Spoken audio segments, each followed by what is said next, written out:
Orthodox സഭയുടെ കാതോലിക്ക ബാവയ്ക്ക് പത്മഭൂഷണം പത്മശ്രീയും ഒന്നും കിട്ടിയില്ല. കിട്ടുമെന്ന് പ്രതീക്ഷിച്ചിരുന്നതാണ്. അതിനുവേണ്ടി മുടക്കിയ കാശ് വല്ല പാവങ്ങൾക്കും കൊടുത്തിരുന്നെങ്കിൽ പുണ്യമെങ്കിലും കിട്ടിയേനെ. ഇതൊക്കെ കിട്ടാൻ സമാധാനത്തിന്റെ ദൂതുമായി അടിയിൽ കൂടി പണി നടത്തുമായിരുന്നു.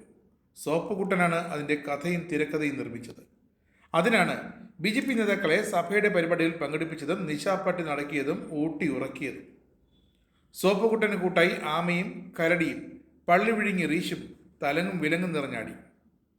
ഒടുവിൽ കേന്ദ്ര സർക്കാരിന്റെ പ്രഖ്യാപനം വന്നപ്പോൾ ഇവന്മാരെല്ലാം മാളത്തിലൊളിച്ചു. അണ്ടികളഞ്ഞ അണ്ണാനെ പോലെ പലരും മിണ്ടാവ്രതത്തിലുമായി. ഇനി സംഘികളും കൃസംഘികളുമായ ഒരൊറ്റ ഒരെണ്ണത്തിനെയും സഭയുടെ പടിക്കൽ കയറ്റരുതെന്നാണ് കൽപ്പന. ഒരു പള്ളികളിലും ഒരു പരിപാടികളിലും പങ്കെടുപ്പിക്കരുതെന്ന് ഇന്നലെ തന്നെ കൽപ്പനയും ഇറക്കി. ബാവയ്ക്ക് പത്മഭൂഷണും സോപ്പുകുട്ടനും നിയമസഭയിൽ മത്സരിക്കാൻ ഒരു സീറ്റും.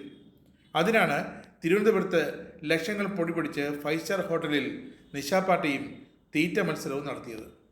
അങ്ങനെ ഇന്നലെ പത്മഭൂഷൺ തീരുമാനമായി. ഇനി നിയമസഭാ സീറ്റാണ്. അതും ഏതാണ്ടൊക്കെ തീരുമാനമായി എന്നാണ് സോപ്പുകുട്ടൻ്റെ മനസാക്ഷി സൂക്ഷിപ്പുകാരൻ പങ്കുവച്ചത്. പത്മഭൂഷൺ കിട്ടാൻ സഭാമക്കളെ വേണമെങ്കിലും ഒറ്റുകൊടുക്കാൻ തയ്യാറായിരുന്നു. അതിനാണ് സമാധാനത്തിൻ്റെ സന്ദേശം നൽകാൻ സഭാ കേസിൽ ഉരുണ്ടു കളിച്ചത്. 3 വെള്ള പേപ്പറിൽ ഒപ്പിട്ട് കൊടുത്തതും സുപ്രീം കോടതിയിൽ രണ്ട് സഭയാണെന്ന് സത്യവാങ്മൂലം കൊടുത്തതും കേസുകളിൽ വക്കീലന്മാരെ വിടാത്തതുമൊക്കെ ഈ അഡ്ജസ്റ്റ്മെന്റിന്റെ ഭാഗമായിരുന്നു. ഇതൊക്കെ ആരും അറിയില്ലെന്നാണ് ഇവന്മാരൊക്കെ വിചാരിച്ചിരുന്നത്. അരിയാഹാരം കഴിക്കുന്നവരും ഈ സഭാവിശ്വാസികൾ ഉണ്ടെന്ന് ആമയും കരടിയും പള്ളി വിഴുങ്ങിയും ഒക്കെ മനസ്സിലാക്കാതെ പോയി. കമന്ന് വീണാൽ കാപ്പണമെന്ന വിചാരത്തിൽ നടക്കുന്ന ഇവരൊന്നും അധികം നാൾ ആ കസേരയിൽ ഇരിക്കില്ലല്ലോ. ഏറിയാൽ 1 വർഷം കൂടി. ഈ 1 വർഷം കൊണ്ട് കിട്ടാവുന്നത് മുഴുവൻ അടിച്ചു മാറ്റുമെന്നുള്ളത് സഭാവിശ്വാസികൾക്കറിയാം. ഓരോ പേരും പറഞ്ഞ് ഇവനൊക്കെ ചില്ലറയല്ല എഴുതിയെടുക്കുന്നത്. പാവങ്ങളുടെ നേർച്ചപ്പണം ഭണ്ഡാരത്തിൽ കിടക്കുകയല്ലേ, എത്ര വേണമെങ്കിലും എഴുതിയെടുക്കാമല്ലോ.